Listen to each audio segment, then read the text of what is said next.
C'est peut-être le plus grand week-end de la jeune carrière de Dorian Pain. Dans quelques jours, à Las Vegas, tout peut basculer. Un titre, une consécration et surtout un symbole, celui d'une pilote française capable de décrocher le titre de Formule 1 Academy en 2025. Mais pour mesurer à quel point c'est crucial, il faut revenir un petit peu en arrière. Comment Dorian Pain, issu du sport auto, est passé en quelques années de l'endurance jusqu'à la monoplace. Dans cette vidéo, on va suivre 3 points autour de Dorian Pain. Premièrement, on va revenir sur sa saison 2024 en Formule 1 Academy. Ensuite, nous passerons en revue la saison 2025 jusqu'à présent. Puis, pour finir, voir les scénarios possibles pour que Dorian Pain devienne championne du monde.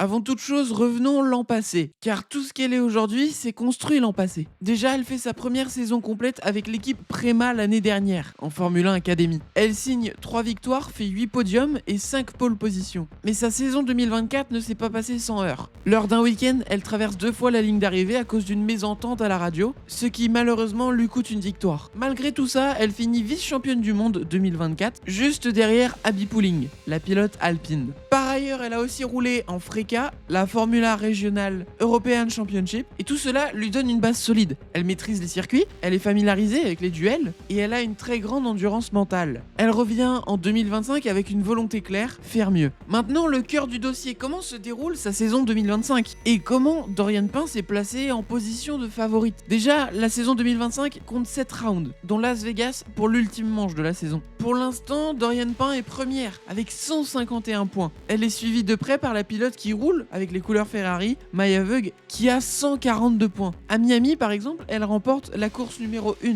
alors qu'elle partait de la 6ème place. Lors du Grand Prix du Canada, pour la 4ème manche de la saison, elle remporte aussi la course numéro 1, profitant d'un accrochage entre ses 2 collègues, Chloe Chambers et Alexa Polmowski, ce qui lui permettra donc de prendre la tête du classement. Bref, il faut vous rendre compte vraiment de la performance exceptionnelle d'être montée de la 6ème place pour finir première. Il faut savoir que la Formule 1 Academy, ce sont des voitures qui ont à peu près la même puissance qu'une Formule 4. Pour ceux qui voient pas ce que c'est à peu près les mêmes voitures que pendant le GP Explorer. Alors elles diffèrent à plein d'endroits, mais au niveau puissance, c'est à peu près la même chose. Mais à l'heure d'aujourd'hui, le championnat est très serré. Dorian Pain, Maya Vög et Chloe Chambers sont les 3 prétendantes au titre. Bref, pour ce dernier week-end, chaque point va compter. Dorian Pain a su éviter le gros zéro à la fin d'un week-end de course. Elle n'a pas eu de gros abandons. Le moment de vérité, c'est à Las Vegas. Il y a 2 courses et c'est là-bas que le titre va se jouer. Je vous invite d'ailleurs fortement à aller suivre ce week-end de course sur Canal+ et Canal+ Sport. Je pense qu'on va vraiment avoir du très très beau spectacle. Mais que faudrait-il pour que Dorian devienne championne du monde? Déjà, il faudrait qu'elle gagne la première course. Et dans la deuxième, qu'elle reste au moins sur le podium, ce qui lui assurerait le titre. Il faut savoir que si une des 2 rivales ne fait pas 2 fois la victoire, elle devrait être championne du monde. Maintenant, on va passer au scénario un petit peu plus tendu. Si elle ne gagne pas et qu'elle finit 2ème ou 3ème, tout cela va dépendre du résultat de ses adversaires. Si une rivale comme Maya Vög et Chloe Chambers gagnent les 2 manches, il va falloir qu'elle aille chercher des points ailleurs, même si ça va être un petit peu plus compliqué. Il faut savoir qu'elle contrôle encore le championnat, elle contrôle encore son destin, mais elle n'a pas le droit à une trop grosse marge d'erreur. Les dangers à éviter pour Dorian, ce serait l'abandon. On pense par exemple aux problèmes mécaniques ou aux accidents. Un truc qui pourrait faire basculer aussi le championnat, ce serait une safety car mal placée. On sait jamais, c'est un fait de course, mais ça peut ruiner un championnat du monde. Une pénalité ou une stratégie ratée, ça peut aussi faire perdre énormément de temps à Dorian Pain, et on espère que ça ne va pas arriver. Il faut aussi à tout prix éviter le zéro. Le but de Dorian, ça va être d'aller chercher le maximum de points, on sait qu'elle est capable, et on est de tout cœur avec elle pour qu'elle remporte son premier championnat du monde de Formule 1 Academy. Bon alors il faut savoir aussi que ce sera la dernière chance pour Dorian Pain d'être championne du monde de Formule 1 Academy. Parce qu'en Formule 1 Academy, il y a une règle qui n'est pas marquée dans le marbre, mais que tout le monde connaît. Une pilote ne peut pas faire plus de 2 saisons